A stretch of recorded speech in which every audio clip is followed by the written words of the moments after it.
Ẹ káàbọ̀ sí iléeṣẹ́ wa gbogbo ọmọ Yorùbá òtútù wá ṣẹlẹ̀ báyìí ǹjẹ́ ẹ ti gbọ́ látàrí gbogbo ẹ ṣe ń lọ tí àwọn agbésùnmọ̀mí yìí tí wọ́n ń ṣe bó ṣe wù wọ́n. Verydarkman ó ti pariwo síta báyìí ó ní gbogbo ẹ̀yin ọmọ Ràtẹ́ movement ọ̀rọ̀ rẹ o ó wá dàbíi pé àwọn ìjọba yìí bóyá wọ́n gbìyànjú ni o àbí a máa ní ìgbìyànjú wọn ó kàn jámọ́ lórí pé wọ́n kàn ṣàfẹ́ sọ̀rọ̀ lórí ìdìbò pé ìgbìyànjú wọn lórí pé káwọn ṣáà ti wọlé ni wọ́n tí ẹ fẹ́ bá wa jà fún ohun tó ń lọ lọ́wọ́lọ́wọ́ báyìí ó ti wá dójú ẹ báyìí ó ní gbogbo ẹ̀yin ọ̀dọ́ níbo lójú yín wà pàápàá jùlọ ẹ̀yin Ràtẹ́ movement níbo lẹ wà ó ti wá di àsìkò tí gbogbo wa máa jáde tán ṣe rí àwọn agbésùnmọ̀mí yìí wọn ò lè pọ̀ jù wá lọ èèyàn mélòó ni wọ́n fẹ́ pa tán because ó ní nǹkan tó ń ba òun lẹ́rù gan sìn ni wípé táwo ò bá jáde lọ bá wọn pé ká mú wọn balẹ̀ àwọn máa tún wá bá wa wọ́n máa mú wa balẹ̀ ni o so ìdí èyí ni wípé kí gbogbo ọmọ ìlú pàápàá jùlọ ẹ̀yin ọ̀dọ́ ẹ̀yin Ràtẹ́ movement gẹ́gẹ́ bí Verydarkman bó ti ṣe sọ ó ní ẹ̀yin ọmọ Ràtẹ́ movement ẹ gbáradì tó bá tẹ̀ jẹ́ pé òkúta lásán la ní láti bá àwọn arábí jà kí àwọn ọmọ ológun kí wọ́n lo ìbọn tó wà lọ́wọ́ wọn ìyàtọ̀ máa wà bẹ́ẹ̀ ni ṣùgbọ́n bí gbogbo wa ṣe panu mọ́ yìí tí gbogbo ẹ ṣe ń lọ kò lè pay wa o gẹ́gẹ́ bí Verydarkman ṣe sọ bá ṣe panu mọ́ yìí kò lè pay wa láyéláyé ó pariwo yìí ó ní kí gbogbo ọmọ ìlú ẹ̀yin ọ̀dọ́ ẹ jáde tán àwọn arábí ayọ̀ wọn ti wá pọ̀ jù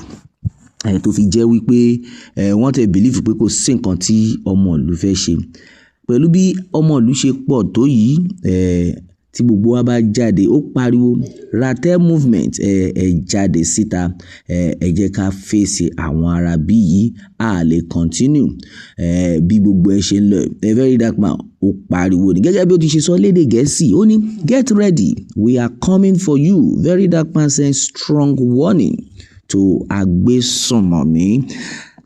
Popular activist Verydarkman has raised concerns about the rising insecurity in the country, expressing fear over the growing tension between civilians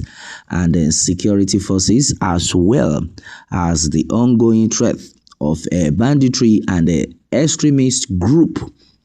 Now, speaking in strong and emotional terms, he warned that the situation has reached a point where many young people feel trapped between danger and survival. So he stated that frustration is increasing, especially as insecurity continues to affect daily life in several communities. Now, Verydarkman also made a direct appeal to Nigerian youth, especially members of the Ràtẹ́ movement, urging them to stay alert and prepared as he called for stronger collection action against armed groups. Now, at this point, gẹ́gẹ́ bó ti ṣe sọ,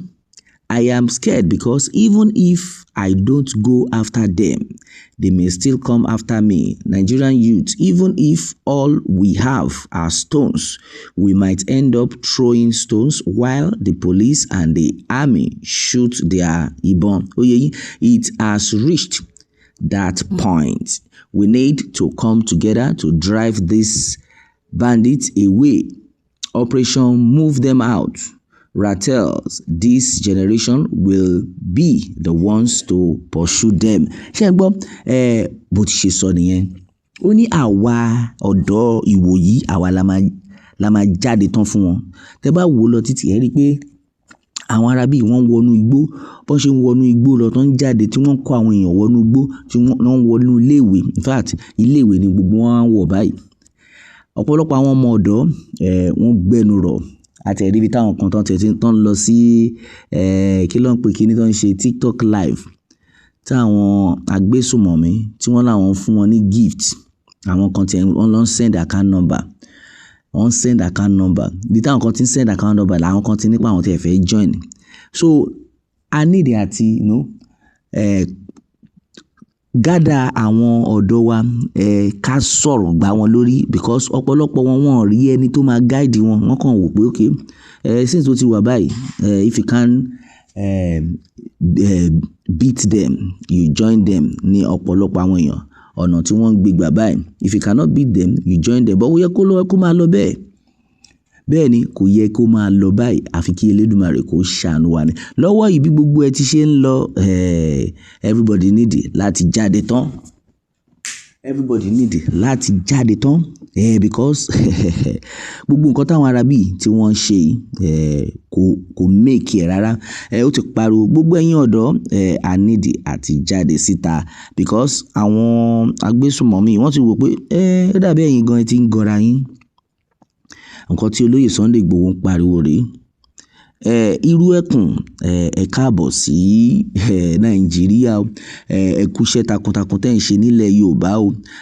Àti ẹ dúpẹ́ pé àwọn àgbààgbà ilẹ̀ Yorùbá gan wọ́n ti jí tán pé báyìí o kò sí ṣeré mọ́ kò ṣeré Moscow mọ́ báyìí bá ṣe ń sọ̀rọ̀ yìí. Everybody need àti jáde tán láti support movement yìí o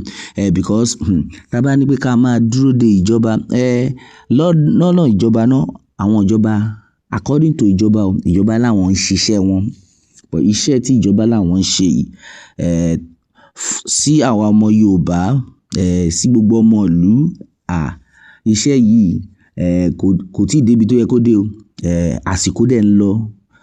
ojoojúmọ́ ni ìṣẹ́jú ni wọ́n fi ń pa àwọn ọ̀dọ́ wọ́n dẹ̀ ń kó ìbásùn fún àwọn obìnrin wọn so ṣé bá ṣe fẹ́ continue rèé. Gbogbo alárí ọmọ kọ́pà tí wọ́n padànù lẹ́yìn tí bàbá ẹ̀ tán ní kán lọ gbé 50 million naira wá gbogbo náà láti gbọ́rọ̀ yẹn. Ẹ lọ mú 50 million naira ká tó lè release ọmọ ẹ̀ ọmọ lọ́mọ for 14 days ọ̀sẹ̀ méjì ni wọ́n fi ń bá sùn yamayama. Ọmọ wa ní pé bàbá mi ẹ wò ibi tí wọ́n bá dé ẹ má fún wọn ní owó kankan tó dáa kóun kúkú gba bíbà kóun gba bẹ̀ kú pé kí ló ń fẹ́ wá ilé ayé wa ṣe mọ́. That is the level to which these people tí wọ́n ti tì wá dé. At the end of the day ọmọ yẹn ní kí bàbá wọn lẹ́yìn tí bàbá ń gan rí 50 million naira yẹn ọmọ ní bàbá o ẹ má sanwó yìí sẹ́ ẹ má sanwó yìí mọ́ tí wọ́n fẹ́ pa mí òun ni kí wọ́n pa mí òun ò tiẹ̀ fẹ́ leave mọ́ ṣe é ríṣẹ́ that is the level tí wọ́n ti ọmọ ìlú dé. At the end of the day wọ́n pa ọmọ ọ̀dọ́ yìí wọ́n pa kọ́pà yìí ìwọ tó bá ti wò kò check ìtì post yẹn like 2 days ago wàá rí ń bẹ̀ tá ti ṣe bó ṣe lọ rí yẹn náà gbọ́. Now Verydarkman jáde tán ó ní ẹ wò àsìkò ti tó gbogbo ọmọ ìlú ẹ̀jẹ̀ in fact pàápàá jùlọ àwọn ọ̀dọ́ ẹ̀jẹ̀ jáde tán tó pò kúta la ní o ẹ jẹ́ ká lo kúta ta ní àwọn arábí yìí tá a bá jáde ó máa jù báyìí lọ àfi kí Elédùmarè kó ṣàánú wa ni. Bẹ́ẹ̀ ni àníri jù báyìí lọ lórí eléyìí a ó máa bẹ ọ̀bẹ níbẹ̀ ṣọ àtẹ́lẹsẹ̀ abẹ náà ẹni tó bá lá má bọ̀ ńlá ní dé bá ó dàbọ̀.